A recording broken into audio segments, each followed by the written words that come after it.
T'as vu ça, les Olympiques, la fille qui a perdu son costume? Pauvre Ouais, elle. quand même. Hey, ça me fait penser, j'ai commencé à pratiquer avec mon gars des roues latérales. Ok. J'ai rendu vraiment bon. Check ça, tasse-toi là, je vais te montrer comment je suis vraiment bon pour faire ça. Tasse-toi, tasse-toi. Je suis pas sûre que c'est une très bonne idée. T'as pas l'espace pour le faire? Non, inquiète-toi pas, là, laisse-moi faire, là, regarde bien ça. T'es prête? Vas-y. Go! Ha! Déplacer une charge sur une petite ou grande distance peut être très difficile. C'est pourquoi on doit parfois utiliser une machine simple. Une machine simple est, par définition, un dispositif mécanique comportant peu de pièces qui réduit la force nécessaire à l'accomplissement d'un travail. Il existe 3 types de machines simples, soit le plan incliné, le levier et la roue. Aujourd'hui, nous étudierons ensemble la roue. La roue est en fait une pièce circulaire tournant autour d'un axe que l'on appelle essieu. Elle permet, entre autres, de faciliter le déplacement d'une charge sur une certaine distance.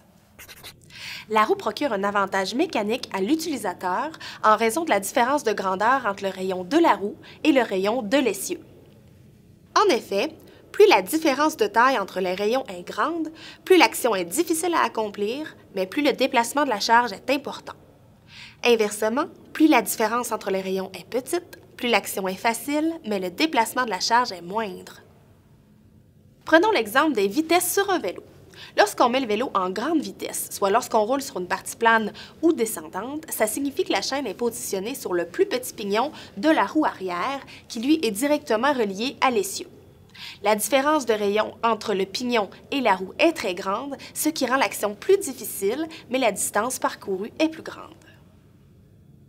En comparaison, si on met le vélo en petite vitesse, soit lorsqu'on monte une côte par exemple, la chaîne est plutôt positionnée sur un plus grand pignon, ce qui diminue la différence de rayon. Dans ce cas, il est beaucoup plus facile de pédaler, mais la distance parcourue est plus petite. On retrouve le principe de la roue dans différents domaines.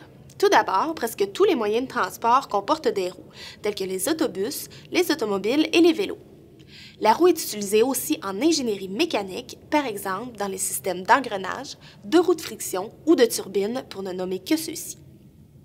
La poulie est une machine simple dérivée de la roue.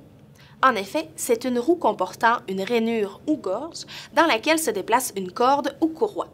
On en distingue 2 types, la poulie fixe et la poulie mobile. La poulie fixe est attachée à un support donc elle ne se déplace pas. Elle permet de modifier l'orientation de la force pour faciliter l'action, mais ne diminue pas la force à appliquer. Par exemple, en utilisant un dynamomètre, une charge de 5 newtons et une poulie fixe, on remarque que la force minimale requise pour soulever la charge est la même que cette dernière, soit 5 newtons. Toutefois, le changement d'orientation facilite le mouvement. La poulie mobile, quant à elle, se déplace en fonction du mouvement et permet de réduire de moitié la force à appliquer puisqu'une des 2 extrémités de la corde est fixée à un support. Toutefois, il faut tirer une plus grande longueur de corde pour effectuer le déplacement désiré. En utilisant la même charge, mais cette fois avec une poulie mobile, on remarque sur le dynamomètre que la force minimale requise pour soulever la charge est beaucoup plus petite, soit d'environ 2,5 newtons. Par contre, on doit tirer plus longue corde pour amener la charge à la même hauteur que dans l'exemple précédent. Finalement, plus on utilise 2 poulies pour une même action, plus c'est facile. En effet, si on essaie de soulever la même charge à l'aide d'un système à 2 poulies, on constate que la force requise pour soulever la charge est encore plus petite, soit d'environ 1,8 newtons. Si tu as d'autres questions sur les machines simples, n'hésite pas à consulter notre site Internet et à t'abonner à notre chaîne YouTube.